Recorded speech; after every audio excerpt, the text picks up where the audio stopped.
Another way to subtly control the energy of the room is by talking softly.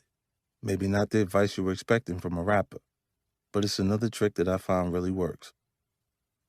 The person who put me on to it was the legendary actor Bruce Willis. Bruce and I first met on the set of a heist film, The Setup. One night during filming, the cast and crew went out to eat together. I was seated at the same table as Bruce, and throughout the night, people would come over to pay their respects. I noticed that every time someone would initiate a conversation with Bruce, they'd have to lean in close to catch what he was saying. Similarly, whenever the entire table was engaged in conversation, if someone asked Bruce his opinion, he'd answer in almost a whisper. The entire table would have to lean in towards him to hear. After dinner, Bruce invited me to join him in the hotel lobby for a cigar. As we smoked, I asked him about what I observed. "Say, man," I said, "how come every time someone asks you something at dinner, you answer it in damn near a whisper? You're not talking like that now." Bruce started to laugh. "You noticed that, huh?" he said. "Very observant of you. That's something I picked up years ago. Whenever you're around a lot of people and everyone's trying to be heard, the secret is to speak as softly as possible. When someone speaks like that, our natural reaction is to lean into them as close as possible. We don't realize it, but when we do that, we're transferring all our power to them." "Damn," I said. "That never occurred to me before. I'm used to people trying to control a room by being as loud as possible."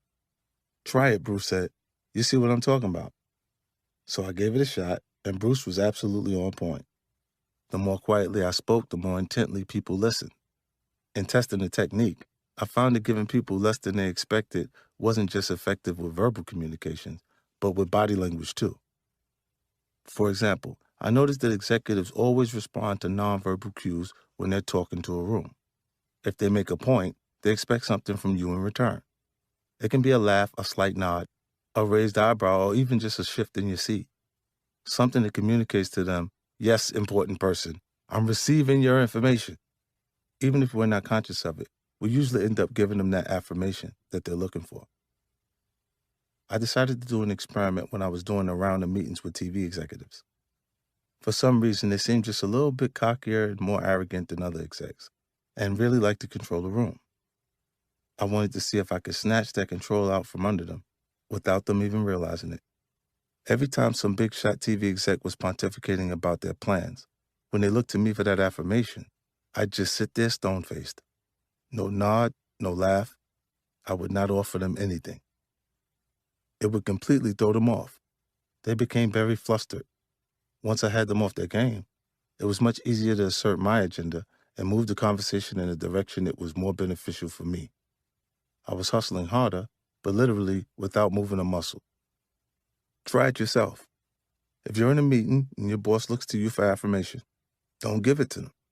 That doesn't mean stare at your phone or off into space while they're talking.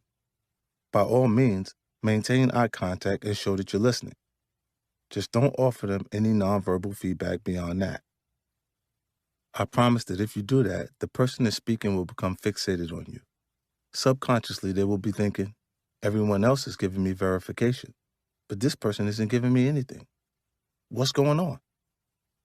You could be the most junior person in the room, but after that meeting, you're going to occupy some prime real estate in your boss's head.